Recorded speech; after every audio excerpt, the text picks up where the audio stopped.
Eu sou o professor Wellington Andrade, professor de língua portuguesa da Faculdade Casper Libero há 25 anos, do curso de jornalismo e de jornalismo cultural da pós-graduação, atualmente também o diretor da faculdade. Então, a ideia aqui é a gente apresentar a obra, falar um pouco do autor, em linhas gerais, depois eu vou aprofundar um pouco a minha discussão, tentando apresentar algumas interpretações, análise sócio-histórica da obra, e, por fim, a gente abre para uma rodada de perguntas da parte de vocês, para a gente fazer um debate aqui também, tá bom?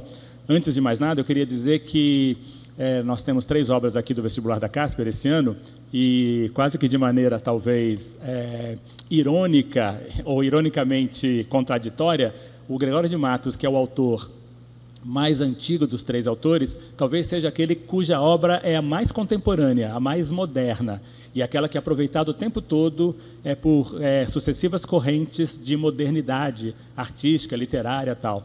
O Gregório de Matos, assim, eu diria, não sai, digamos, da onda, não sai da moda, porque ele tem uma prosa, vocês vão ver isso, eu estou só me apresentando aqui, teoricamente, né, digamos que um conceito, mas depois acho que vai ficar bem claro à medida que essa apresentação for transcorrendo. Vocês vão perceber que é um autor que parece com a nossa sensibilidade. Ele parece que está escrevendo sobre os dias de hoje, embora, claro, né, 400 anos os distanciam de nós.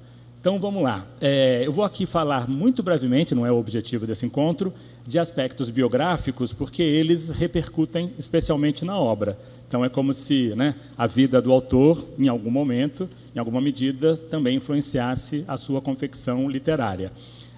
Não há uma certeza a respeito do ano em que ele nasceu, né, figuras assim que distam bastante no tempo, muitas vezes também no espaço, sobre elas pairam muitas dúvidas, provavelmente 1633, há autores que dizem 1636, a morte talvez seja mais certa, 1696.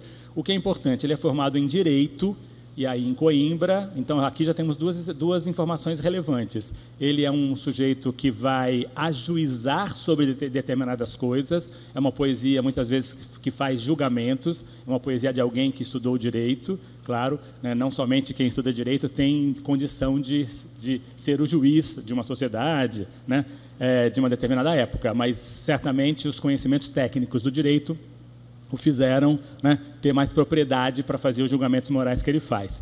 E ele também estudou em Coimbra, e essa dicotomia Brasil-Portugal também está presente na obra, a diferença que ele via, né, de um país como Portugal, ainda, digamos, né, com muitos entraves em relação à sua modernidade, que demorou para acontecer, e um país que era dependente, né, que era colônia dessa metrópole, mas que tinha uma liberdade de comportamento, uma liberdade sexual e uma sensualidade nos corpos que também vai fazer parte dessa poesia. A biografia diz que ele teria sido, não há certeza sobre isso, juiz, mais uma vez reforçando o aspecto aí, né, propriamente de uma poesia que também ajuiza sobre certos valores. E, em Lisboa, ele teria se iniciado na poesia, em princípio, em estilo camoniano, que é o estilo, então, predominante na época, e ele, né, digamos que está ligado a uma estética, né, anterior à dele, mas depois, então, ele mergulha, claramente, é um dos grandes autores do Barroco, que tem uma tradição muito forte nos países ibéricos, e aí vem dar no Brasil.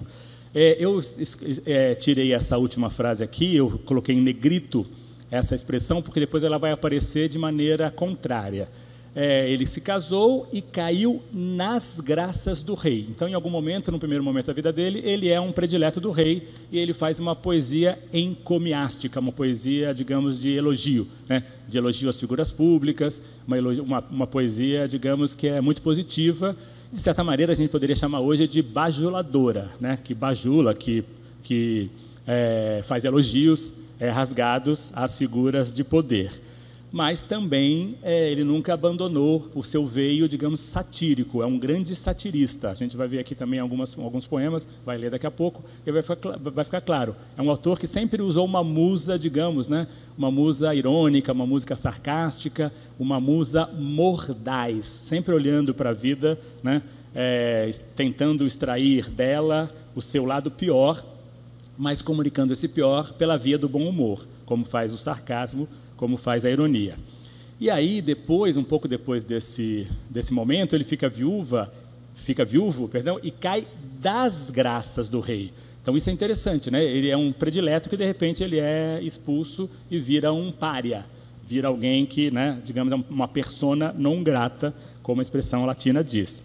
E aí, por quê? Não sabemos direito. Por rejeitar um pedido real, pela intriga de algum alvo de suas sátiras, em algum momento a gente percebe que ele é defenestrado, né? Ele é, literalmente, depois desterrado. Volta ao Brasil, 1681, e aí dessas figuras muito contraditórias, muito polêmicas, de juiz, poeta, satirista, ele se torna vigário, certo? Vigário geral e tesoureiro-mor. Tudo que eu apresentar aqui, eu condensei muito, uma vida muito extensa, tal, né? Eu condensei porque são os pares importantes, são os elementos importantes para a gente analisar a obra e vocês também fazerem a leitura crítica desse autor. Porque parecem dois mundos contraditórios, o mundo da santidade, o mundo da religiosidade, o mundo não mundano, propriamente, e o mundo do tesoureiro, e o mundo do sujeito que lida com as questões mais, né, banais, comezinhas, ou então mundanas, né? Como se a igreja cuidasse somente do lado espiritual, mas esse vigário também tinha por hábito falar ou tratar, né, do dinheiro, certo? Depois é desligado das funções eclesiásticas, né? Ele é um sujeito, como eu acabei de falar, desterrado de várias, né? Ele vai perdendo a posse de vários cargos ou várias funções, é desligado das funções eclesiásticas. Talvez, sempre quando tiver interrogação, não sabemos, né? Uma biografia, como eu falei, difusa no tempo e no espaço, talvez por não andar devidamente paramentado. Sobre essas figuras também que distam no tempo, vale a pena a gente dizer, é sempre muito responsável quando um biógrafo, um autor, questiona aquela informação. Às vezes a gente compra gato por lebre, alguém assume claramente, não, ele foi expulso da igreja porque andava nu, como os índios andavam na Bahia no século XVII. Essas informações a gente não tem como validá-las. Então, o melhor, né, o mais responsável é dizer, ó, talvez teria feito isso ou aquilo. Né? Muitas vezes as pessoas reais acabam virando mito, né? E a gente conta o mito sob a forma de verdade, o que hoje a gente chamaria de fake news, né? Para ficar no terreno da comunicação. Casa-se com a Maria dos Povos, honesta, formosa e pobre, segundo palavras dele mesmo, certo?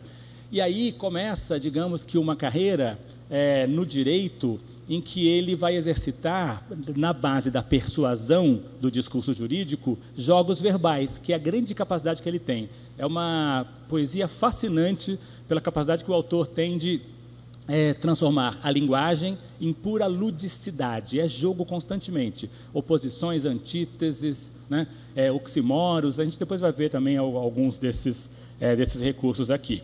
E aí isso já não está mais ligado à estética clássica camoniana, né? de uma linguagem clara, pretensamente científica, né? Claro que rebuscada, mas muito racionalista. E esse jogo, essa ludicidade, tem mais a ver com as chamadas agudezas do barroco. O barroco é um estilo literário, um estilo artístico, uma escola e uma forma de pensar o mundo, né? Justamente, digamos, dessa condição mais aguda do mundo, sempre transformado ou apresentado sobre as suas contradições e as suas oposições. E aí ele brinca, é um grande conhecedor da língua portuguesa, ele brinca entre os significados e os significantes. A palavra pelo que ela é e a palavra pelo que ela significa. A palavra pela expressão, né, concreta, pela concretude fonético-fonológica e a palavra pelo aspecto semântico. E aí vejam só, também aqui retirei um pouco dessa biografia. Um sujeito compra o cargo de juiz na vara do Igaraçu e processa outro por não chamá-lo pelo título, né?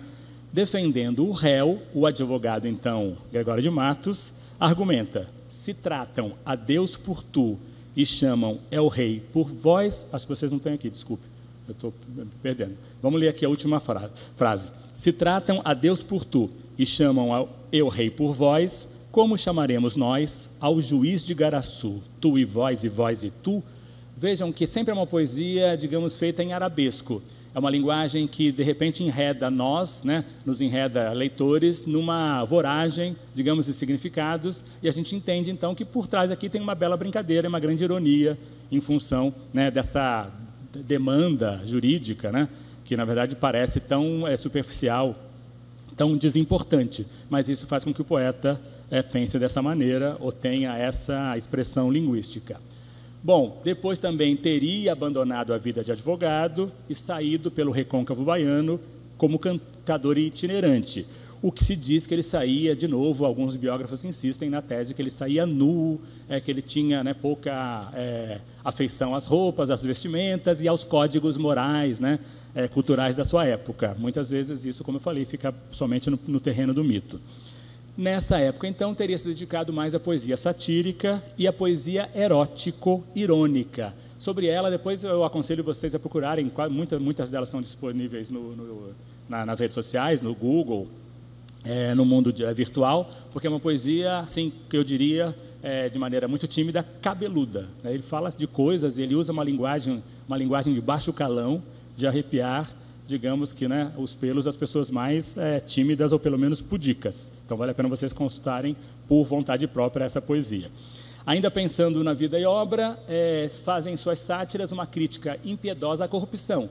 Aqui a gente diria que vem o lado do juiz, o lado do advogado, né, o lado, digamos, do moralista, que precisa criticar aquele tema que ocupa a atenção humana desde sempre, desde que nós conhecemos a Grécia Antiga, um pouco antes da civilização suméria e a civilização egípcia, né? O homem, como ser político, é um homem, infelizmente, corrompível ou corruptor do outro, né?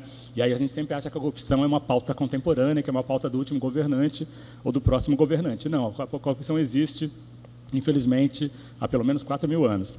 E aí ele faz essa crítica aos desmandos administrativos, porque ele vê, né, de certa maneira, como o juiz que ele é, como advogado que ele foi, um certo, digamos que, descompasso entre uma fidalguia que fala uma coisa, que apregou uma coisa publicamente, mas faz outra, digamos, por baixo dos panos, né, que é o mecanismo próprio da corrupção. O corrupto sempre é um moralista inatacável até ser descoberto no seu ato de corrupção. Nesse momento é deportado para Angola, ele sofre um desterro de fato, depois lhe é permitido voltar para o Brasil, vejam, Portugal, Angola, né, Brasil, Bahia especialmente e tal, só que depois ele retorna para Pernambuco, onde ele sofre uma rigorosa censura, que ele mesmo chama na obra de ponto em boca. Muitos poemas terminam com ponto em boca, porque fica claro que ele está sendo censurado, ele não pode falar mais, então ele precisa colocar um ponto, né, como se fosse um ponto final na boca, para que a boca não diga coisas, digamos, proibidas. Segundo testemunhos, né, mais um dado contraditório, aí, mais um dado que faz com que esse personagem seja muito polêmico, ele teria morrido piedosamente, segundo os testemunhos, em 1696, depois de uma vida ou de devassidão, ou de liberalidade, ou de liberdade, né, digamos, sexual e de comportamento, ele teria encomendado a alma a Deus. Bom, esses são os aspectos mais relevantes da vida e obra. É importante a gente sempre analisar uma obra, né, essa é a chave de leitura para as questões que os vestibulares fazem normalmente. É investigar como a obra, né, trata do autor, de aspectos biográficos, e se relaciona com um contexto sociopolítico, sociocultural mais amplo. É uma poesia, então, é uma literatura que fica entre dois mundos, o mundo da metrópole e o mundo da colônia, né, Brasil e Portugal.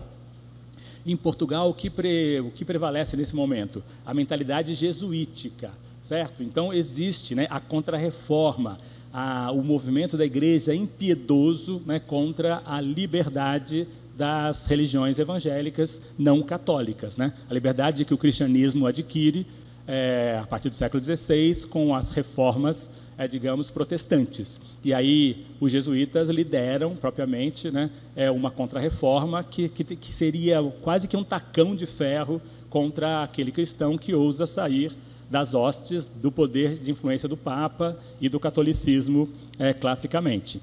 E aí, em Portugal, ele também vive, digamos que essa dicotomia, essa consciência dividida entre uma moral pública, normalmente ascética, elevada, né, que tem interesses, digamos que neutros, gerais e não particulares, e uma prática sensual, privada, o corpo, né, uma poesia que fala muito do corpo, daí, de novo, a sua contemporaneidade, né? É uma poesia que olha para o índio, olha para o negro, olha para o branco, olha para a miscigenação, olha para o elemento, né, para o elemento, digamos, da terra, das coisas, da cor local, da natureza, com todo o seu aspecto de percepção. É um corpo corporal sinestésico, né? É um corpo que tem sensações e uma mente, muitas vezes, que faz abstrações do ponto de vista jurídico ou filosófico. E aí, essa poesia satírica, ela não é propriamente otimista, né? Ela é irônica, ela é jocosa, ela faz brincadeiras, mas ela está muito ligada ao desenganho, né? Ao desengano, que é típico da estética pós-renascentista, que é o desengano do barroco também. O barroco percebe, né, alguma coisa de desajuste no mundo, alguma coisa, né, as ilusões todas, na verdade, são colocadas por terra abaixo, e o que fica o mundo é um grande teatro, um teatro ilusório, né? Viver é bastante ilusório. Há muitos autores do barroco espanhol, do barroco português, do barroco brasileiro, que trabalham com essa ideia de o grande teatro do mundo, e a vida é sonho. A vida é um sonho, e quando você acorda, infelizmente, você se dá conta de que viver, né, em vigília é um pesadelo. Ainda pensando no contexto sociocultural, ele herda a tradição da sátira portuguesa, há uma linha, né, satírica portuguesa, que é grossa mesmo, usando palavras de baixo calão, né, imagens muito rudes, muito brutas. Vejam lá a poesia erótico-satírica. Palavrosa, ela gosta da linguagem, ela se empenha em fazer uso da linguagem sem pudor, né? A desancar os afetos, é uma poesia que fala mal, né, digamos que de escárnio e maldizer, vocês viram isso nos programas de literatura também, né? Isso faz parte um pouco da literatura portuguesa e da literatura medieval. A devassar, né, colocar, digamos, uma lente de aumento nas práticas sexuais dos conventos. Então, ele também critica uma instituição que, a despeito de, né, clamar por uma certa moralidade pública, né, e a moralidade sempre do outro, né, o cristão precisa, né, se preservar, né, as mulheres precisam se casar virgens, os homens não podem ter lascivo e tal, a despeito dessa instituição chamada Igreja Católica fazer isso, o que ela pratica, né, digamos, no interno dos conventos, é justamente o seu contrário, e padres e freiras, né, vivem muitas vezes em plena licenciosidade. Quem critica muito isso, numa perspectiva também medieval, europeia, é o cineasta italiano Pasolini. Nos filmes que ele tem, Os Contos de Canterbury, o Decamerão do Boccaccio, né, baseado no Boccaccio e tal, ele sempre faz essa ironia, né, de padres e freiras às voltas com jogos sexuais que não seriam próprios, né, da instituição igreja. Bom, aí é uma poesia que, no primeiro momento, registra. Ela é uma poesia quase que jornalística, porque ela está preocupada não só em fazer elaborações, né, muito fantasiosas ou muito líricas, mas ela também é quase que uma notícia do que acontece na economia, nas práticas sociais, no dia a dia, com as instituições, o casamento, o dote e tal. Então, vejam, uma poesia que registra uma crise econômica. O açúcar já se acabou, baixou. E o dinheiro se extinguiu, subiu. Logo já convalesceu, morreu. Vejam, é uma poesia cadente, muito melodiosa, muito regular, né? E que sempre está brincando com sons aqui. A debilitação das câmaras, né? Quem haverá que tal pense que uma câmara tão nobre, por ver-se mísero e pobre, não pode, não quer, não vence. Vejam, para além da informação, né, para quem vai fazer, por exemplo, publicidade e propaganda, o Gregório de Matos Guerra é um ótimo exemplo, porque ele é um sujeito que vai brincando com a informação, né, que a propaganda precisa comunicar, mas também com a forma lúdica que a propaganda precisa comunicar, igualmente com o referencial. A propaganda não é somente, né, o produto, a veiculação do produto, é como aquele produto é veiculado de maneira tão criativa, tão irônica, tão jocosa, tão lúdica, né, tão fascinante, que leva o sujeito a querer comprá-la menos pela referência e mais pelo jogo, né, artístico, poético, que é próprio da propaganda. A propaganda faz mais isso, faz melhor isso do que o jornalismo, claro, porque ele precisa inicialmente transmitir a informação sem fazer muita, né, gracinha, sem fazer muito gracejo com a qualidade daquela informação. Bom, mas é também uma poesia que responde a certas ambiguidades. E aí, se eu tivesse que dizer qual é a grande marca do Gregório de Matos, é a da ambiguidade, né, porque é a marca propriamente do barroco, certo? Ele é um filho de senhor de engenho que encontra o engenho em crise. Então, isso é bem importante. É um homem de uma classe social que, de repente, percebe, né, que aquela marca econômica do Brasil colonial está entrando em crise. E o Brasil, então, está entrando numa outra rota, digamos, de crescimento econômico, diferente daquele que ele herdou, né, como um modelo quase que, digamos, que é fixo no tempo e no espaço. Ele também constata um mundo usurpado, né, pelos fidalgos portugueses, os falsos nobres portugueses, que chegam aqui e deitam falação sobre coisas que eles, na verdade, não são. E aí ele entende que, muitas vezes, o falso nobre é um comerciante, né? A gente vive esse drama ainda, essa comédia, né, melhor dizendo, hoje em dia, né? Muitas vezes as pessoas vêm de origens humildes, nada contra, claro, mas elas se fazem passar por pessoas de origens nobres só porque elas adquiriram dinheiro, né? Comprando títulos, comprando apartamentos em lugares importantes, comprando, né, muitas vezes, um modo de vida que não corresponde às suas origens. Essa classe média, muitas vezes, né, se faz passar por alguém que ela de fato não é. E aí o Gregório de Matos é o primeiro sujeito, talvez, que esteja identificando esse movimento social tão clássico do Brasil, hein? Obviamente, das burguesias europeias daquele momento. Outra dicotomia, outra ambiguidade, o bacharel formado na metrópole, que vive na colônia, né, alguém que tem um ideário, né? Pensem assim, se vocês, daqui a pouco, vocês estão em idade de fazer um vestibular, talvez entrarem numa instituição de ensino estrangeira, fora do Brasil. E aí você se forma em engenharia numa universidade inglesa, americana, canadense e tal.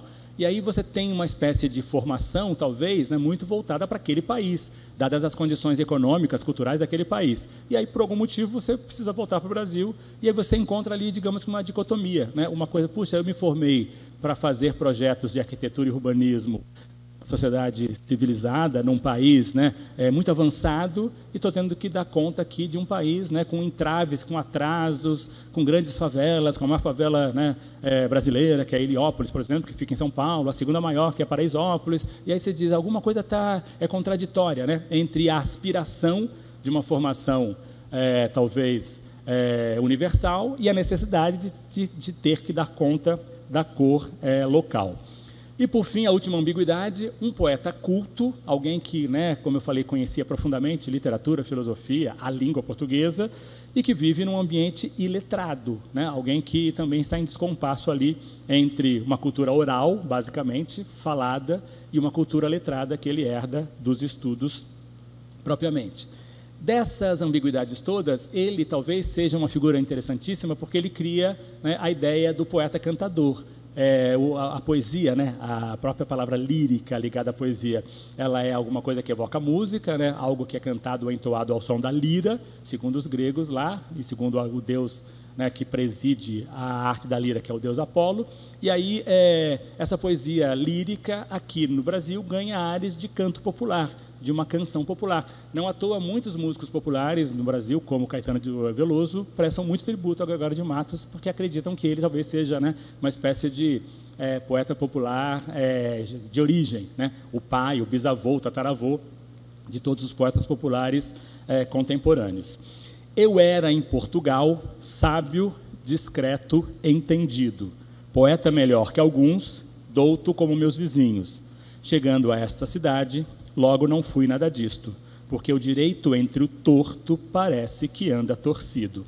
Vejam, sempre brincadeiras de palavras, direito torto, né? O direito torcido, retorcido, deformado.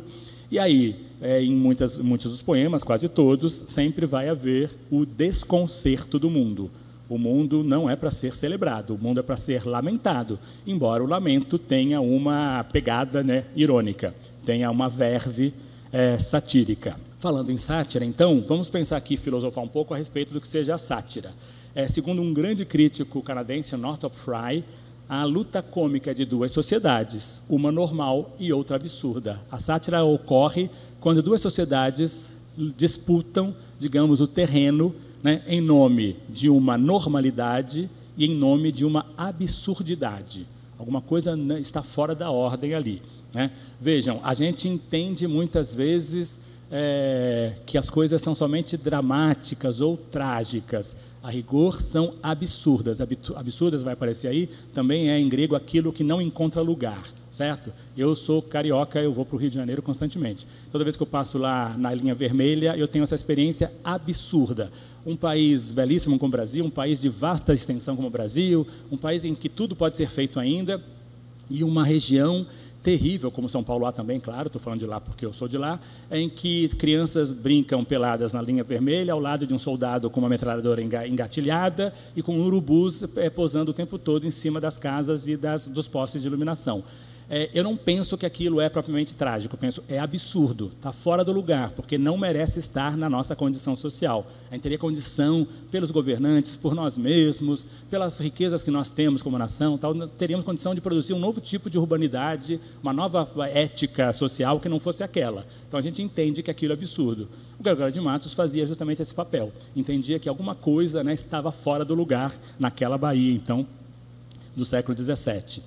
A sociedade instalada, né, esse homem e essas relações de poder são absurdas. A sociedade destituída é normal. A sociedade que perde, né, o seu espaço, que perde o lugar, que fica no passado, é normal. Parece que eu vou querer ser vereador aqui nas próximas eleições, nada disso. Mas se a gente andar aqui em São Paulo, no bairro que vocês moram, no bairro em que eu moro, vocês vão ver pessoas dormindo na rua em condição cada vez mais abjeta, tal, e a gente lida com aquilo como se fosse normal. Não é, é absurdo. A Cracolândia em São Paulo é absurdo. Só que a gente está sempre, né, é uma palavra da moda, normalizando, normatizando, trabalhando com uma ideia de que eu não vou me chocar com isso porque não é da minha competência. É da competência de um outro, né? Nunca é da minha competência propriamente. A vida idealizada é vivida como farsa, certo? O ideal é uma farsa, e a vida real é vivida com um senso de concreto tão vivo. É um homem, como eu falei, né, que olha para a concretude do corpo, para as aspirações da sensualidade, para aquilo que, de fato, né, digamos, é uma moralidade imediata, abrindo mão um pouco dos discursos religiosos que sempre idealizam demais e acham que a gente só vai ser feliz na vida pós-morte. Absurdo, do grego atopon, isto é, fora do lugar, certo? É a primeira definição de absurdo. Em geral, absurdo é aquilo que não encontra o lugar no sistema de crenças, né? Ou então que faz referências a coisas que se opõem a essas crenças. Absurdo, nós usamos hoje irracional, contrário ou estranho, aquilo que se possa crer racionalmente. Racionalmente, não cabe eu andar até a minha padaria e tropeçar em 3, 4 pessoas dormindo na rua em condição abjeta. Racionalmente, né? Aquilo não faz sentido na minha experiência lógico-racional. E aí eu trato, então, como uma coisa absurda. Também absurdo vem do grego adinaton, isto é, impossível porque contraditório. Certo? Então, vejam, estou aqui me esforçando um pouco no aspecto teórico, porque esses conceitos vão aparecer fortemente nessa poesia. Absurdo, valores humanos, ordem e desordem. Né? O absurdo trabalha com a ideia de que o mundo é ordenado, e aí, então, quando ele se desordena, ele vira absurdo, né? O fora do lugar. O não sentido se opõe a sentido. Né? Há um sentido, digamos, da religiosidade, dizer tais coisas, mas quando a instituição da igreja diz coisas que não faz ou que não pratica, há justamente a negação desse sentido, né? O não sentido. O absurdo trabalha com a ideia da profundidade, que é a ironia. É irônico, né? A gente constatar uma coisa, né? Puxa vida, a gente dizia isso, o Brasil tem, agora não mais, mas tinha o maior estádio do mundo, o Brasil tem a maior extensão, o maior rio do mundo, tal. E o Brasil tem a maior pobreza do mundo, ou tem a maior diferença social do mundo, ou tem a maior favela do mundo, e por aí vai. Né? É irônico pensar que nós somos tão bons em muitas coisas, somos tão bons em coisas positivas, como somos tão bons em coisas negativas. Ser bom numa coisa negativa é um absurdo, é uma ironia. Bom, para Albert Camus, que escreveu, talvez seja o pai do absurdo contemporâneo, escreveu um livro que vocês precisam ler, se vocês não leram ainda, que é O Estrangeiro, né? Uma novela clássica que fala do absurdo do século XX, do homem contemporâneo. O absurdo é oriundo do divórcio entre, isso é belíssimo, do Camus, as expectativas da razão, a razão espera uma coisa, certo? E a feia realidade dos fatos. Né? A razão projeta, só que entre o projetar e o fazer há uma diferença. Se vocês vão lembrar de um conto do Machado de Assis, um homem célebre, né? Aquele compositor o Pestana, ele é um sujeito que tem um idealismo. Ele quer compor música como os grandes compositores europeus fazem. Ele quer ser um compositor clássico, daqueles, digamos, né, inatacáveis. Quando ele senta no piano e vai tocar, ele toca sempre uma polca, uma música popular. Ele sempre há uma dissociação entre o que ele deseja, o que ele projeta e o que ele faz de fato. O Machado de Assis se diz é um escritor que trabalha um pouco com a condição absurda da sociedade brasileira, do homem brasileiro. Ele é talvez, né, um dos grandes ironistas brasileiros do século XIX, dispostos a colocar o dedo na ferida do nosso absurdo. E aí, ou, né, o Camus ainda pensando, o divórcio ou contraste entre a opacidade indiferente do universo, o universo é indiferente a mim, o universo não quer saber que eu existo, a gente se projeta, a gente numa rede social pensa que é alguma coisa, a gente diante do cosmos, né, percebe que não é nada, que não é ninguém, e o desejo humano, claro, que nós todos temos, legítimos, de felicidade e clareza, né? Quando muitas vezes ocorre uma infelicidade diante de uma vida, né, plena de felicidade, a gente pensa, puxa vida, né, que pena que o universo não corresponde ao meu estado interior de alegria e me deu esse dissabor, me deu essa tristeza. Bom, absurdo impasse. O conceito do absurdo leva o poeta, leva o leitor, né, leva o sujeito que o experiencia a viver o impasse do mundo, né? O mundo lida com um impasse terrível. Vou contar aqui uma situação absurda ocorrida recentemente na vida, no nosso dia a dia. Não vou dizer o nome aqui, embora seja uma figura pública. Uma pessoa da classe artística de São Paulo teve um irmão aqui no MASP, faz uns 10 anos mais ou menos, comemorando a felicidade de ter passado no vestibular da USP, num curso que eu não vou lembrar qual é, mas um curso muito disputado. E esse sujeito, no dia, jovem, 17 anos, comemorando no MASP, cai, na comemoração, cai lá embaixo, na 9 de julho, e morre no dia da comemoração. Isso é absurdo. E isso é mais ou menos esse descompasso entre o que eu vivo como felicidade plena e íntima e aquilo que o universo prepara para mim, né, como uma fatalidade. A gente chama isso de fatalidade, claro que isso não ocorre, graças a Deus, diariamente. Mas essa é uma condição entre um desajuste, né, da opacidade do mundo, do cosmos, e o que eu quero viver de intensidade. Né? Eu diria que Deus injusto é esse que tira a vida de um jovem que está somente comemorando a vida, a passagem no vestibular. Bom, seja na sacra, na lírica ou na satírica, a poesia aparece como única possibilidade de salvação. Essa é a máxima, esse é o empenho, essa é a missão do Gregório de Matos de Guerra. Como grande escritor, como grande literato, como grande artista que ele se apega à literatura ou à arte. A arte talvez seja a salvação. Até hoje muitos artistas vivem isso, né? A arte existe quando todo o resto, todo o sistema de sentido ou de referências cai por terra. A vida mergulha o mortal na perdição. O que a vida faz é levar a gente ao desengano, né? Nessa perspectiva do barroco, claro. O amor é fonte de enganos, né? Você se apaixona pela pessoa amada e se descobre enganado. Não somente o engano propriamente da traição, né, afetivo-sexual, mas muitas vezes a figura amada é meramente ilusória. Ela não corresponde à plenitude do seu sentimento por ela. O mundo, essa é uma constatação, né, do poeta, está sempre condenado a ficar na mão de homens errados, muitas vezes à base da corrupção, certo? Ficasse o mundo na mão de homens corretos, o mundo talvez fosse mais correto, fosse melhor. Vou passar muito brevemente aqui por um teórico do barroco, Heinrich Höflin, que diz 5 pontos em que o barroco se contrapõe ao clássico. Primeiro ponto, do plástico ao pictórico. Mais do que linhas nítidas e claras, né, segundo o clássico, o barroco trabalha com formas mais livres, luzes e sombras, que dão ao conjunto uma ideia de movimento. A poesia do Gregório de Matos é uma poesia em constante movimento entre as palavras, é uma poesia, né, o tempo todo, que faz a gente perder um pouco, né, o sentido. A gente precisa ler 2 vezes para poder entender o sentido, porque ela se movimenta, a linguagem se movimenta diante de nós. B, da superfície à profundidade. O clássico estabelece-se no plano, que porta as linhas. Já no barroco, há a superposição de planos, e a visão se torna em profundidade. Sobreposição, superposição, a ideia é da profundidade. Vocês vão perceber que, lendo um poema do Gregório de Matos, há sempre uma ideia de alguma coisa que escapou ao sentido original, que você precisa ir buscar lá no fundo, né? Lá no fundo do quadro propriamente. C, da forma fechada à forma aberta. O clássico observa as normas rígidas, né, de construção, enquanto o barroco é mais solto e mais flexível. D, quarta forma aqui, da multiplicidade à unidade. Uma pluralidade de elementos autônomos formam um conjunto de estilo clássico, enquanto no barroco temos uma visão globalizada, na qual um elemento isolado perde a expressividade, né? A palavra sempre está ligada ao contexto, a palavra sozinha não vale nada, o sentido sozinho não vale nada, está ligado ao contexto. Da clareza absoluta e a relativa.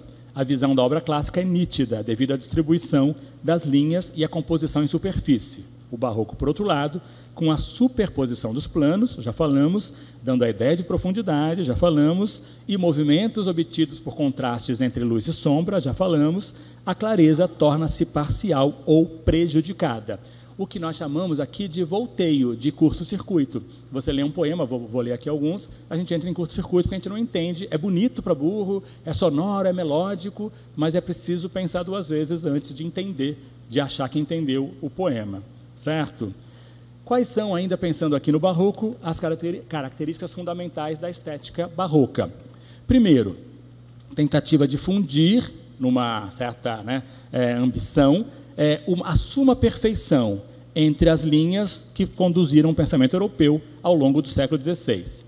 O barroco procurou conciliar uma síntese entre o espírito medieval anterior, né, considerando as suas bases teocêntricas, um espírito que acredita que Deus está na base, né, no topo, e o espírito clássico, renascentista, de essência pagã e antropocêntrica. Vejam, é ousado fazer isso, pensar que num mundo existe Deus e, ao mesmo tempo, existe o homem convivendo, né, nas suas contradições. Um mundo essencialmente humano, mas um mundo também com um pé no divino, né, prestando tributo à presença do divino.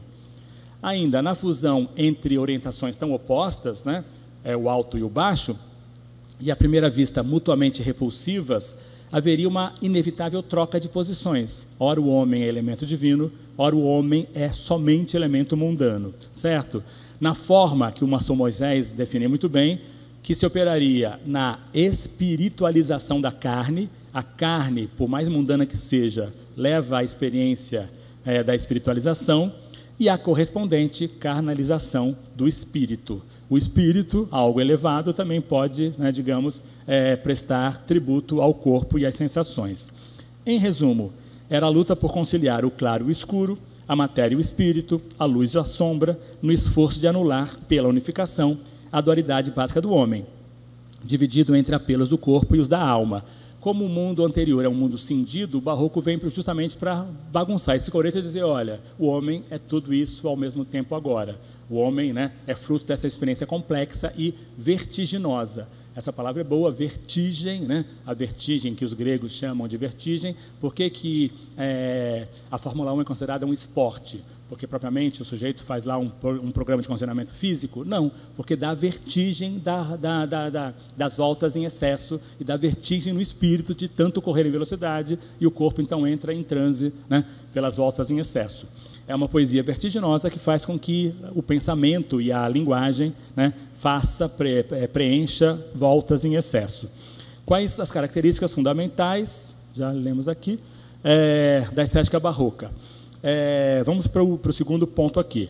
O conhecimento se faria pela descrição dos objetos, num estado de verdadeiro delírio cromático. O poeta se coloca à disposição da riqueza, né, das cores e da pluralidade do mundo, em que se procurava saber o como das coisas. Conhecer seria descrever.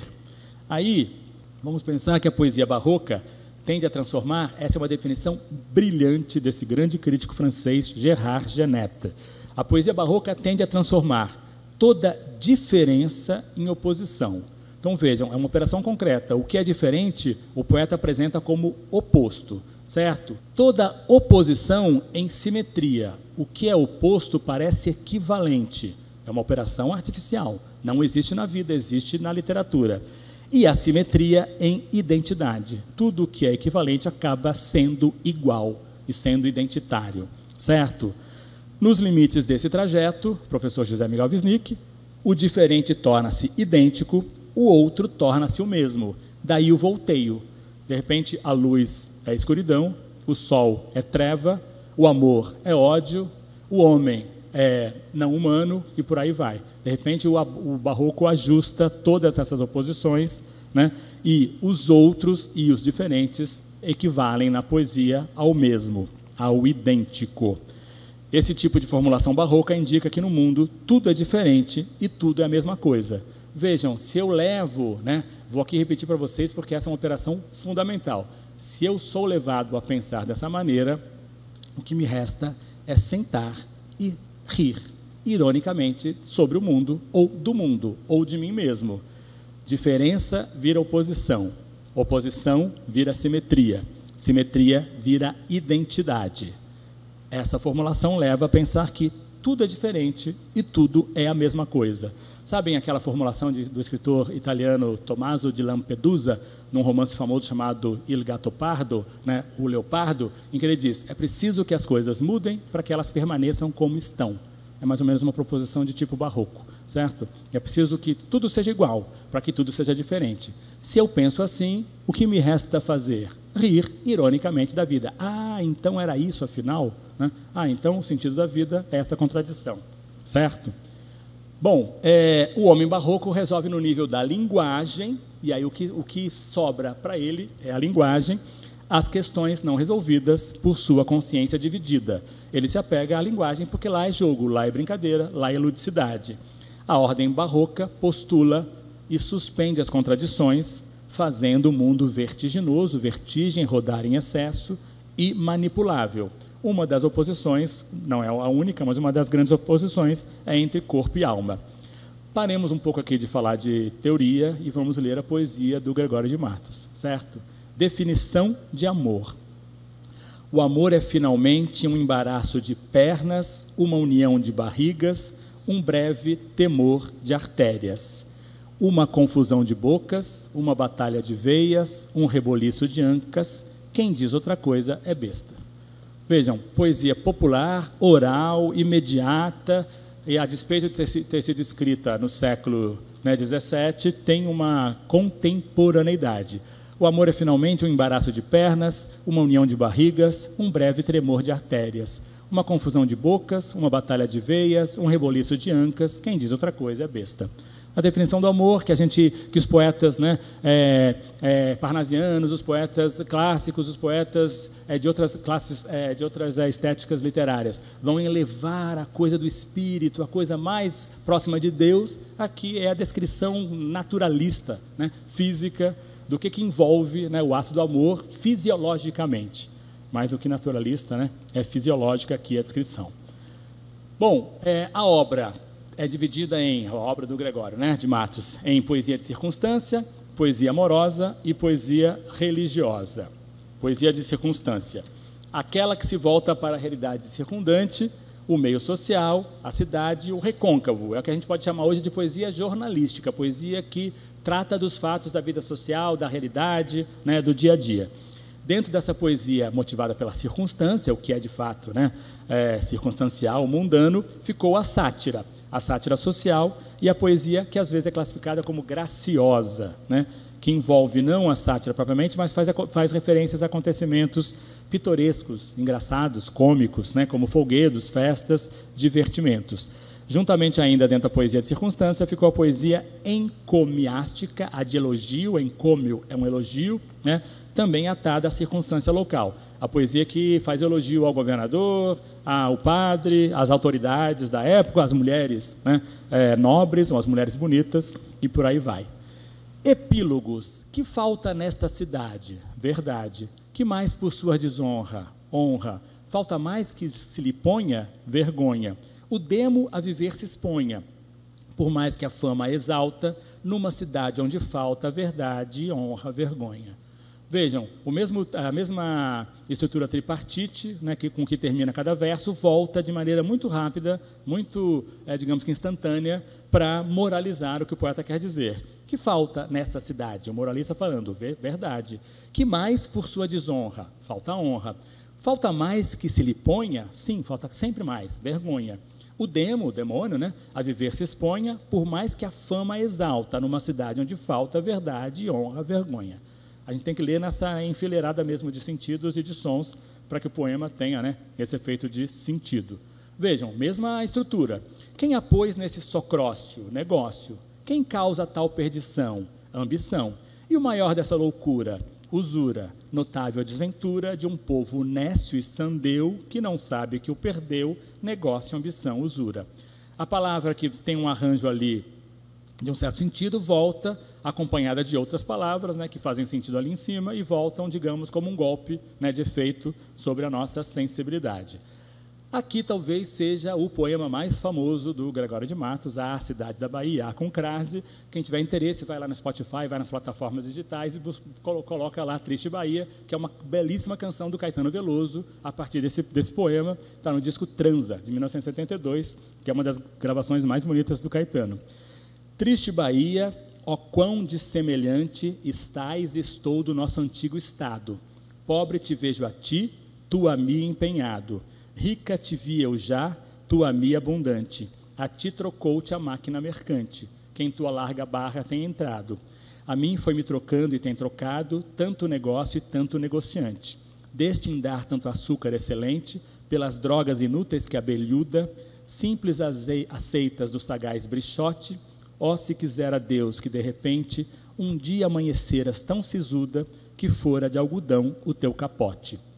Não cabe aqui fazer essa análise, mas ela está totalmente disponível na internet. Fiquem à vontade lá. Bons professores de cursinhos, bons teóricos, bons ensaístas fazem análise estrita desse poema. O que ele está querendo dizer, o brichote como inglês, né, o algodão como elemento de troca comercial, né, a máquina mercante como os navios que chegam, né, trazendo um tipo de condição econômica levando o outro. É belíssima aqui a radiografia econômica que ele faz, a partir propriamente, né, de figuras, de metáforas mais poéticas ou mais, talvez, distendidas, aos olhos assim, imediatos. A Cidade da Bahia, as contradições da história, né, esse poema que acabamos de ler aqui, social, falam pela voz do indivíduo. Então, vejam, já tem uma oposição aqui, né? Há um indivíduo, há um poeta, alguém observando de maneira privilegiada as contradições de uma cidade, de uma civilização, de um certo tipo, né, de civilização. O senso de empatia do poeta pela sua terra avulta pela ênfase nas reiterações. Ele está sempre, né, repetindo, estás, estou, estado, sintagmas, né, combinações pequenas, menores que a frase, a que se confiou o papel de instituir a semelhança mantida no curso das transformações. A Bahia muda, mas aí a Bahia permanece a mesma. Vejam, é uma observação de reflexão crítica que vale para os dias de hoje, né? O Brasil muda, mas o Brasil permanece o mesmo. O Brasil está entrando no agronegócio, o Brasil continua tendo gente que escraviza as pessoas, né, para trabalharem, né? Ou seja, trabalho escravo não é trabalho. Então, vejam, a gente tem sempre as contradições. O Brasil avança em muitos aspectos e retroage tanto em outros. Então, essa observação que o poeta faz, né, de que a Bahia está em constante transformação, mas para se manter a mesma, é um golpe vertiginoso do barroco, certo? O mesmo dos seres tende a enfrentar o outro. O poeta eu, estou, estado, enfrenta o outro dos tempos. O que provoca o jogo, né, o quiasma barroco do mútuo espelhamento. O eu se projeta no outro, o eu se projeta na cidade. O eu se projeta, né, digamos, no elemento não humano, a máquina mercante. Ainda pensando no poema, o poeta vê a cidade vê o poeta. Mútuo espelhamento. No presente, assim como ambos já se reconheceram no passado, eu vejo a ti, tu a mim, te vi eu já, tu a mim.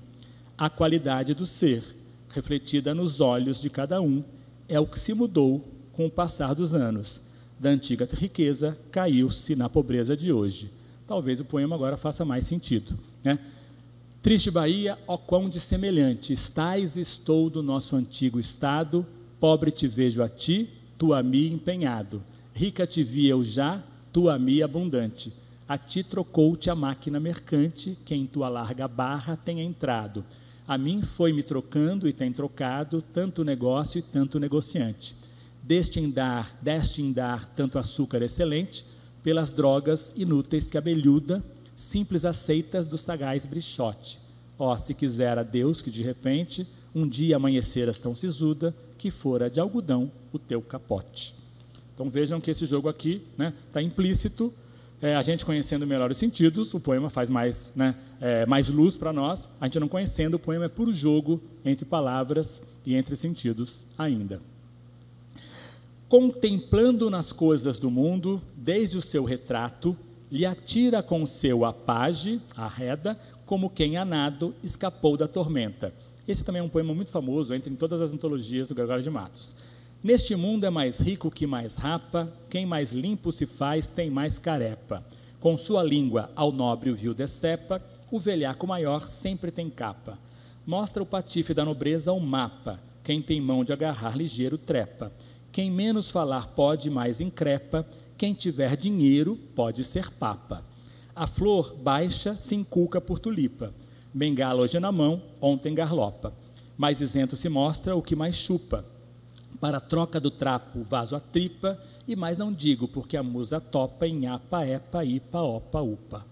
Vejam, jogo, ludicidade, brincadeira, reiteração de sons, reiteração de palavras e condenações morais, né? O velhaco, aquele que é o mais enganador, sempre veste uma capa mais suntuosa, né? Está bem vestido, né? Mostra ser uma pessoa que ele não é. Ainda pensando, né, nesse poeta que bota o dedo, né, contra a desmoralidade, a imoralidade dos outros, conselhos a qualquer tolo para parecer fidalgo, rico e discreto. Conselho que pode ser usado ainda hoje. Bote a sua casaca de veludo e seja capitão se quer 2 dias. Converse à porta de domingos dias, que pega a fidalguia mais que tudo. Seja um magano, um pícaro, um cornudo, vá a palácio e após das cortesias, perca quanto ganhar nas mercancias, e em que perca o alheio, esteja mudo. Sempre se ande na caça e montaria, dê nova solução, novo epíteto, e diga-o sem propósito a porfia, quem dizendo facção, pretexto e efeito, será no entendimento da Bahia, muito fidalgo, muito rico e muito discreto. Conselho bem prático, né? Se você quer passar por quem você não é, se você quer passar por nobre, né? Use essa cartilha, aplique essa cartilha. Vejam aqui, né, mais um poema, digamos, de circunstância interessante e jocoso. Ao casamento de certo advogado com uma moça mal reputada. Casou-se nesta terra esta e aquele um gozo filho de cadela. Esta uma donzelíssima donzela, que muito antes do parto sabia ele. Casaram por unir pele com pele, e tanto se uniram que ele com ela, com seu mau parecer ganha para ela, com seu bom parecer ganha para ele. Deram-lhe em dotes muitos 1000 cruzados, excelentes alfaias, bons adornos, de que estão os seus quartos bem ornados, por sinal que na porta e seus contornos, um dia amanheceram bem contados, 13 bacias de trampa e 12 cornos. Certo? Aqui sempre a moralidade, sempre a brincadeira, sempre a ideia de chamar a atenção, né? De colocar o dedo em riste contra o outro. Poesia lírica, né? Também chamada de poesia elegante, poesia amorosa. Outra imagem não menos elegante da matéria antecedente. Horas contando, numerando instantes, os sentidos à dor e à glória atentos, cuidados cobro, acuso pensamentos, ligeiros à esperança ao mal constantes. Quem partes concordou tão dissonantes, quem sustentou tão vários sentimentos, pois para a glória excedem de tormentos, para martírio ao bem são semelhantes. O prazer com a pena se embaraça, porém quando um com o outro mais porfia, o gosto corre, a dor apenas passa, vai ao tempo alternando a fantasia, mas sempre com vantagem na desgraça, horas de inferno, instantes de alegria. Vejam, outro registro, outro procedimento, outro objetivo, né? Dar vazão ao sentimento amoroso, mas o mesmo procedimento, inferno e alegria, equivalendo aqui, né? como se fossem parte de um mundo complexo em que essas imagens equivalem. Aos afetos e lágrimas derramadas na ausência da dama, a quem queria bem. Ardor em firme coração nascido, pranto por belos olhos derramado, incêndio em mares de água disfarçado, rio de neve em fogo convertido. Tu, que em um peito abrasas escondido, tu, que em um rosto corres desatado, quando o fogo em cristais aprisionado, quando o cristal em chamas derretido. Se és fogo, como passas brandamente, se és neve, como queimas com porfia. Mas ai que andou amor em ti prudente, pois para temperar a tirania, como quis que aqui fosse a neve ardente, permitiu parecesse a chama fria. Belíssimo exemplo daquilo que eu falei, da vertigem das palavras, né? Neve ardente, chama fria, da ideia das contradições e das oposições do barroco. Esse poema, se vocês quiserem anotar aí, né? O poema tem um nome comprido, Aos Afetos e Lágrimas Derramadas, tal, vale a pena vocês aplicarem aquele princípio do Gerard Janet, certo? Oposição, simetria, simetria é identidade. Esse é um poema perfeito para aplicação daquele modelo. Poesia religiosa, a poesia que tematiza a culpa, o perdão e também tematiza a vida como transitória, a vida como algo que vai passar, né? Porque ao homem é destinado, né? Um tempo transcendente. Buscando a Cristo, vejam, o mesmo poeta que usa de baixo calão, que fala mal das pessoas, que também eleva o amor, é o poeta que também louva, né, as figuras máximas da cristandade. A vós correndo voo braços sagrados, nessa cruz sacrossanta descobertos, que para receber-me estáis abertos, e por não castigar-me estáis cravados. A vós divinos olhos eclipsados, de tanto sangue e lágrimas abertos, pois para perdoar-me estáis despertos, e por não condenar-me estáis fechados. A vós pregados pés, por não deixar-me, a vós sangue vertido para ungir-me, a vós cabeça baixa para chamar-me, a vós lado patente, quero unir-me, a vós cravos preciosos, quero atar-me, para ficar unido, atado e firme. Outro belíssimo exemplo de linguagem, né, em que a ludicidade está a serviço, claro, da espiritualidade maior. E a imagem do Cristo atado, do Cristo, né, digamos, amarrado ou preso, e o homem, né, devoto desse Cristo que quer se prender à imagem do Cristo preso. Superposição de planos, como o barroco muito bem, né, empreende. Essa aqui é uma brincadeira ótima. Achando-se um braço perdido do menino Deus de Nossa Senhora das Maravilhas, que desacataram infiéis na Sé da Bahia. Vejam, né, é um poema muito famoso que surge dessa oposição. Uma parte de uma imagem, ela é sagrada, ela corresponde ao todo, ou ela é somente uma parte menor? A parte de Deus é divina? O todo sem a parte não é todo, a parte sem o todo não é parte. Mas se a parte o faz todo sendo parte, não se diga que é parte sendo todo. Em todo, o sacramento está Deus todo, e todo assiste inteiro em qualquer parte. E feito em partes todo em toda parte, em qualquer parte sempre fica o todo. O braço de Jesus não seja parte, pois que feito Jesus em partes todo, assiste cada parte em sua parte. Não se sabendo partes deste todo, um braço que lhe acharam sendo parte, nos disse as partes todas deste todo. Vejam, né? É preciso voltar aqui, ler de novo, ouvir de novo para poder entender o jogo, mas que a brincadeira é perfeita entre se Deus é divino, a parte de Deus é divina também. Né? Por que haveria, né, haveriam ali os clérigos de protestarem contra a divinização de uma parte de Deus encontrada? Moraliza o poeta nos ocidentes do sol a inconstância dos bens do mundo. Nasce o sol e não dura mais que um dia. Depois da luz se segue a noite escura. Em tristes sombras morre a formosura, em contínuas tristezas a alegria. Porém, se acaba o sol, por que nascia? Se é tão formosa a luz, por que não dura? Como a beleza assim se transfigura, como o gosto da pena assim se fia. Mas no sol e na luz falte a firmeza, na formosura não se dê constância, e na alegria sinta-se tristeza. Começa o mundo, enfim, pela ignorância, e tem qualquer dos bens por natureza, a firmeza somente na inconstância. Vejam, né, vale a pena depois vocês olharem aqui a edição que está recomendada da Companhia das Letras, os poemas selecionados, há várias edições na verdade, e tentarem aplicar num poema especialmente aqueles modelos que eu apresentei aqui anteriormente, né? Vejam como, de repente, firmeza e inconstância equivalem, né? Parecem idênticas, palavras que são, na verdade, que passaram a ser simétricas, mas eram opostas inicialmente e viram quase que idênticas, se não idênticas mesmo, né? Então, a gente consegue... Eu não vou fazer isso porque seria muito noioso, muito chato eu ficar aqui falando o tempo todo, mostrando todos os efeitos. Mas é muito claro, né? Um leitor mais assim, qualificado, que é o caso de vocês, não estão na escola consultando esse material, vocês conseguem claramente bater o olho e verificar esse jogo todo das oposições, das identidades, das simetrias. Vamos terminar aqui para abrir uma conversa. Silvio Romero, né, um grande historiador da literatura brasileira.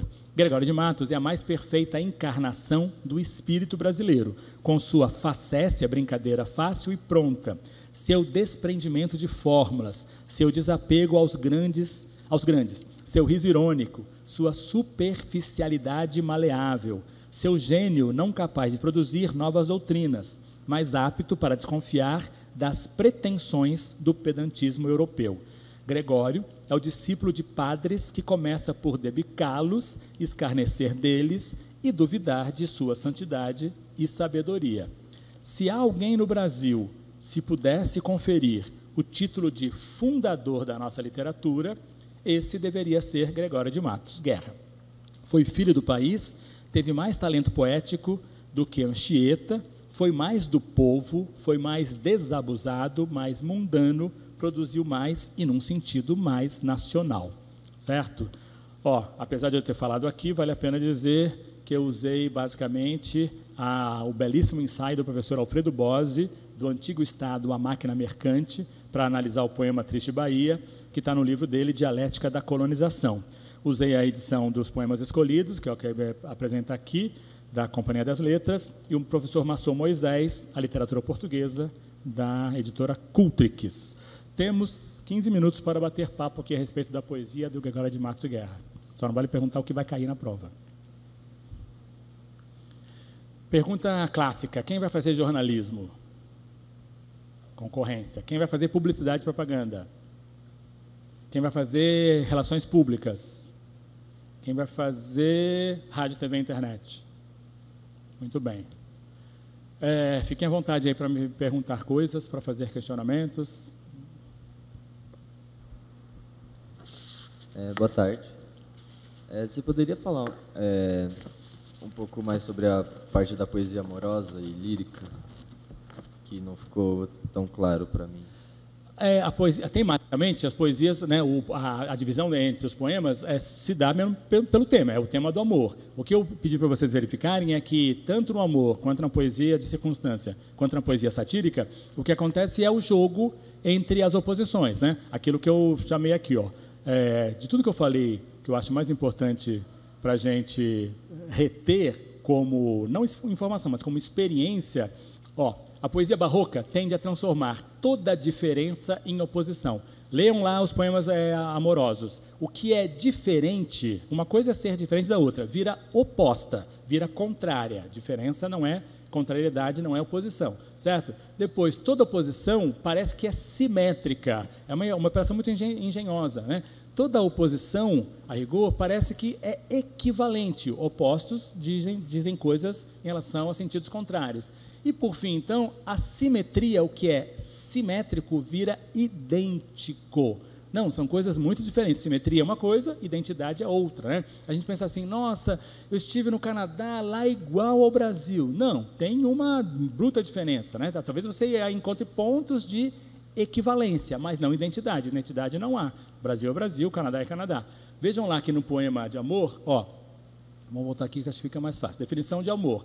Essa definição é fisiológica, essa definição é uma brincadeira, quase dizer o seguinte, o que o amor seria, né, nas estéticas anteriores, de enlevo espiritual, né, o amor é um desprendimento da alma, é o encontro da alma com outra alma, carente de afeto, blá, blá, blá, blá. Aqui é uma descrição fisiológica, né, o que já é uma brincadeira, o que já é uma oposição entre o espírito e a carne. O amor é, finalmente, um embaraço de pernas, uma união de barrigas, um breve tremor de artérias, Uma confusão de bocas, uma batalha de veias, um reboliço de ancas. Quem diz outra coisa é besta. Não adianta teorizar. Não adianta vir com a sua teoria, sua definição muito bonita, porque o amor, na verdade, é isso. O amor é corpo a corpo, né? Se o poeta tivesse que fazer uma definição muito banal, seria essa. Vamos para a poesia amorosa lá, ver se fica claro aquele movimento do Jeanette. Horas contando, numerando instantes, os sentidos da dor e a glória atentos. Vejam, dor e glória. Parecem que nessa frase se equivalem, quando são muito diferentes. Cuidados cobro, acuso pensamentos, ligeiros à esperança, ao mal constantes. Esperança e mal são ordens diferentes, colocados quase como simétricas. Quem partes concordou tão dissonantes, quem sustentou tão vários sentimentos, pois para a glória excedem de tormentos, glória e tormento, coisas contraditórias, para martírio ao bem são semelhantes. Ele mesmo diz, ó, o martírio, a dor e o bem são semelhantes, certo? O prazer com a pena se embaraça, porém, quando um com o outro mais porfia, mais trabalha, né? O gosto corre, a dor apenas passa, vai ao tempo alterando a fantasia, mas sempre com vantagem na desgraça, horas de inferno, instantes de alegria. Vejam lá, inferno e alegria são diferentes. Aqui viram opostos. De opostos viram simétricos, de simétricos viram idênticos. Pelo jogo de linguagem, o poeta conseguiu fazer com que inferno e alegria equivalessem, porque talvez seja a coisa que mais define o amor. O amor é alguma coisa, né, infernal e alegre ao mesmo tempo. Talvez alegre quando dura, infernal quando acaba. E aí, essa é a oposição que ele faz. Ficou mais ou menos claro? Acho que aqui fica esse último verso, dá para aplicar estritamente a teoria lá do Jeanette, né? O que é diferente vira oposto, o que é oposto vira idêntico, o que é simétrico vira idêntico. Tudo bem? Obrigado. A gente pode ver a poesia dele como algo que quer romper com o anterior, com o clássico, porque eu vejo que é um movimento de transição, mas a gente pode ver que, de repente, ele está deixando o anterior, porque eu vejo muito uma semelhança até com Manuel Bandeira, que é esse amor erótico, a tristeza irônica.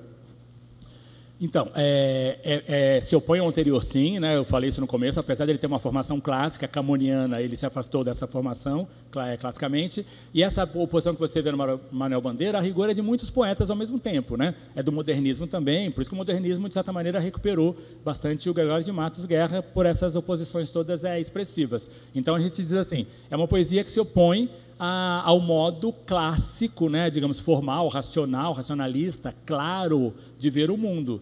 O barroco trabalha com claro e escuro o tempo todo. E aí, além do Manuel Bandeira, há uma série, né, uma caterva de poetas que fazem a mesma coisa também. Então, em um ponto você citou assim, falando sobre a poesia religiosa, que se Deus é divino, a parte de Deus também é.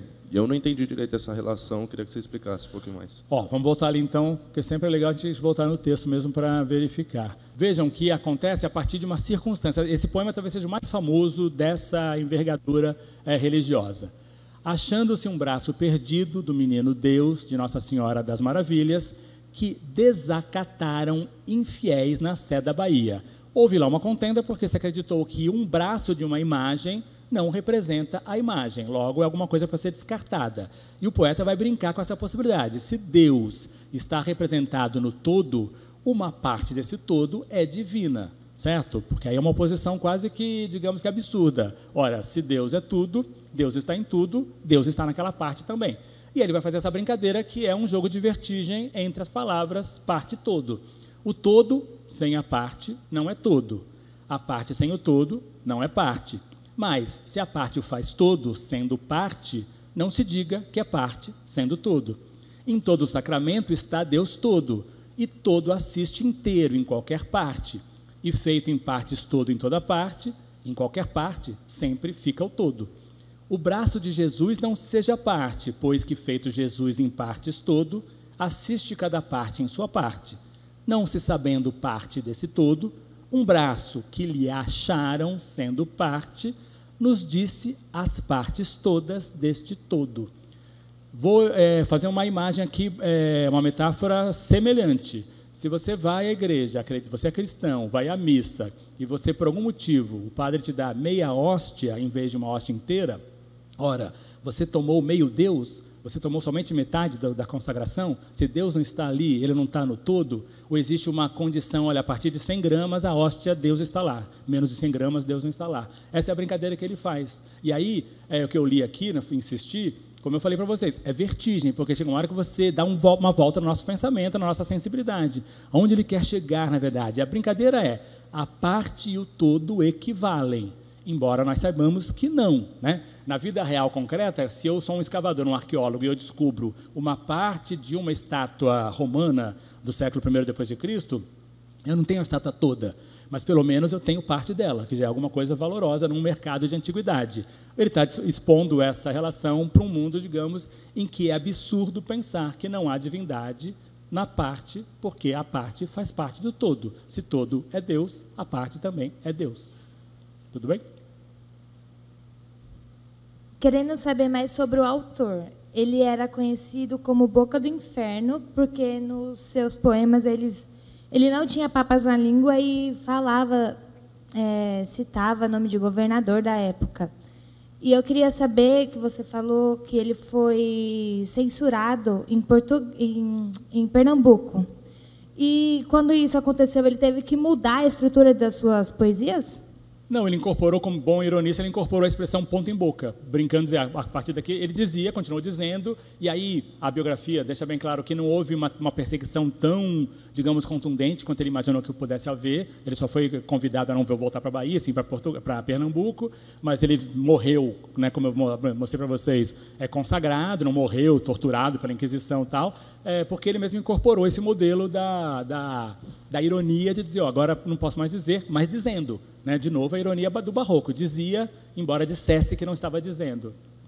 Sabem, um grande humorista que morreu semana passada, o Jô Soares, fez isso ao longo da carreira dele inteira durante a ditadura. Né? Na ditadura ele fazia personagens assim contundentemente críticos aos militares, aos desmandos do poder tal, mas ele estava lá, digamos, que sendo censurado. Mandava o texto do programa para a censura liberava, fazia alguns ajustes tal, mas ele não se cansava de dizer. E muitas vezes ele tinha um personagem famoso que dizia assim, cala-te boca, que é o ponto em boca do Gregório de Matos.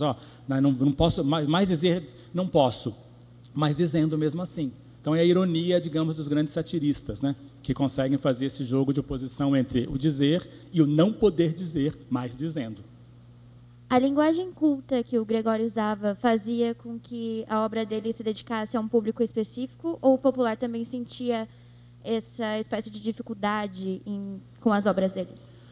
Ótima pergunta. Na verdade, é um poeta que ele trabalha numa pátria iletrada, né? Na verdade, é um poeta que muita gente diz que cantava os poemas, que é um cantador, é um prosador, digamos, que entoava os poemas, porque pouquíssima gente tinha acesso aos livros, e os livros não eram permitidos, inclusive, serem publicados no Brasil.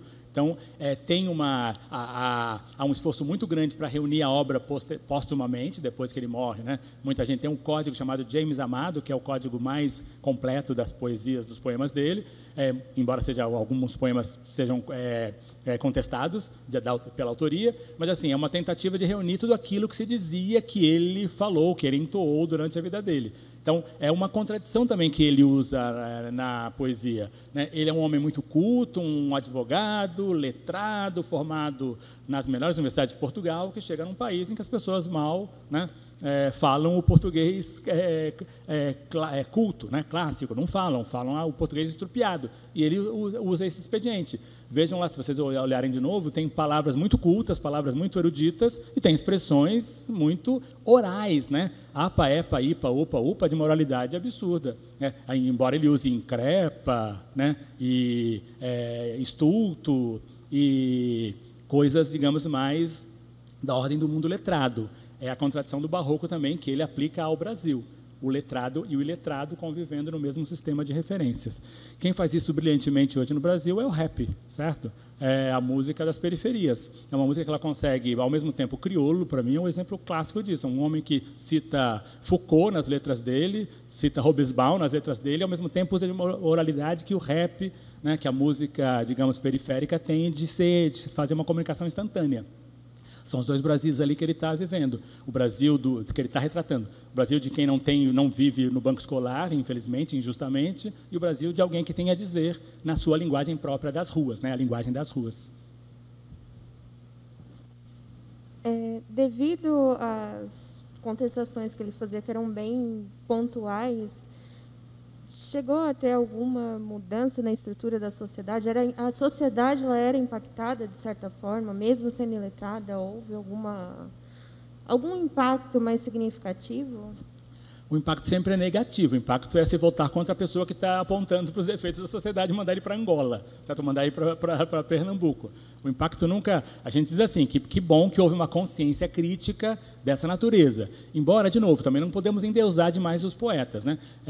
Os artistas, de maneira geral. Alguns biógrafos dizem que ele era um sujeito conservador, moralista, que também não saiu da ótica. Vejam só, isso é interessante. Diferentemente do Machado de Assis, até usei esse exemplo aqui. O Machado não era um moralista. Machado era um ironista. Ele percebia que o Brasil vivia contradições profundas, estruturais, e ele preferia ironizar tais situações, né? O defunto autor que ele cria é um sujeito que só consegue fazer essa crítica porque depois morreu. Mas ele mesmo se auto-ironiza enquanto o romance acontece, né? É um romance que não deixa pedra sobre pedra, nem mesmo sobre a sua própria biografia.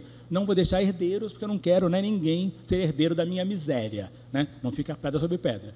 Diferentemente do Gregório de Matos, que era um moralista, alguém que estava sempre botando o dedo na mão, né, no olho, né, na vista do outro e apontando para um defeito, quando ele mesmo também tinha os seus próprios defeitos, né? Eu não falei aqui porque não cabe, né, não cabe numa pauta mais contemporânea, mas era um sujeito também preconceituoso, que fez discurso contra negros, contra mulheres, alguém que hoje seria misógino e racista também, certo? E aí é uma pena, porque, a despeito de ser um poeta grandioso, de uma obra de envergadura, também foi presa, né? Foi vítima, não, foi presa do seu próprio tempo e de uma mentalidade que ele não conseguiu superar, certo? José de Alencar, outro moralista, né? Um escritor importante, com obras envolventes e tal, mas escreveu as famosas cartas a favor da escravidão, que hoje é impensável pensar, né, que alguém pudesse defender uma instituição como a escravidão.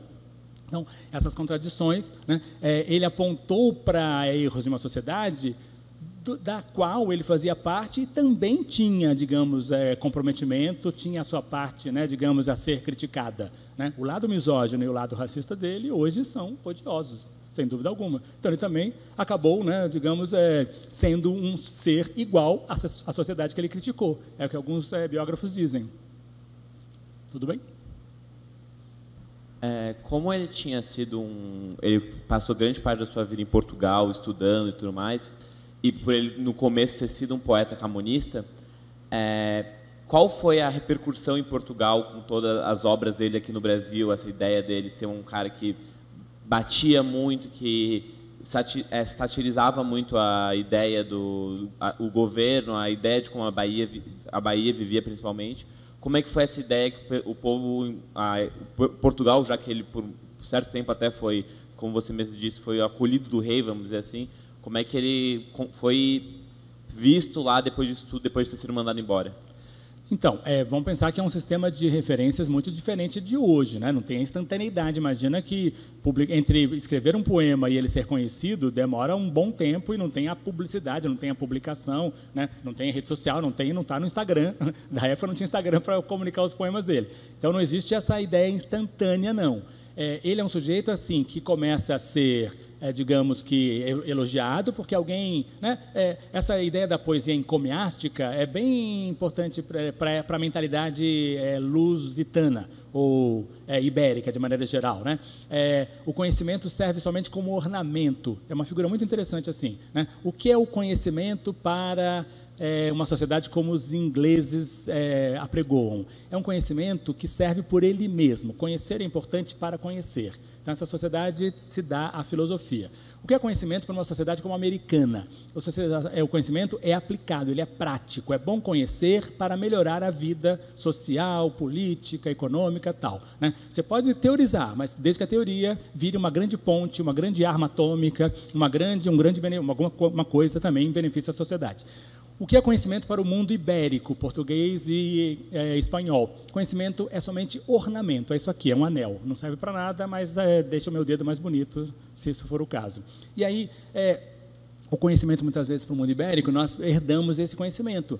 Quando os filhos de doutores do século XVII, XVIII, XIX iam para Portugal só para estudar e voltavam, botavam o diploma na parede, não faziam nada com aquilo, mas diziam que eram doutores. Até hoje, as pessoas gostam de ser chamadas de doutores, né? Lavador de carro, manobrista, adora chamar todo mundo de doutor, porque você bajula a pessoa, ô doutor, vem aí, não sei o que e tal, né?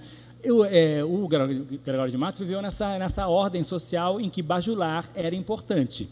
Até aí, ele é considerado um grande poeta, um sujeito importante e tal. Quando ele cai em desgraça, naturalmente ele é defenestrado, entendeu?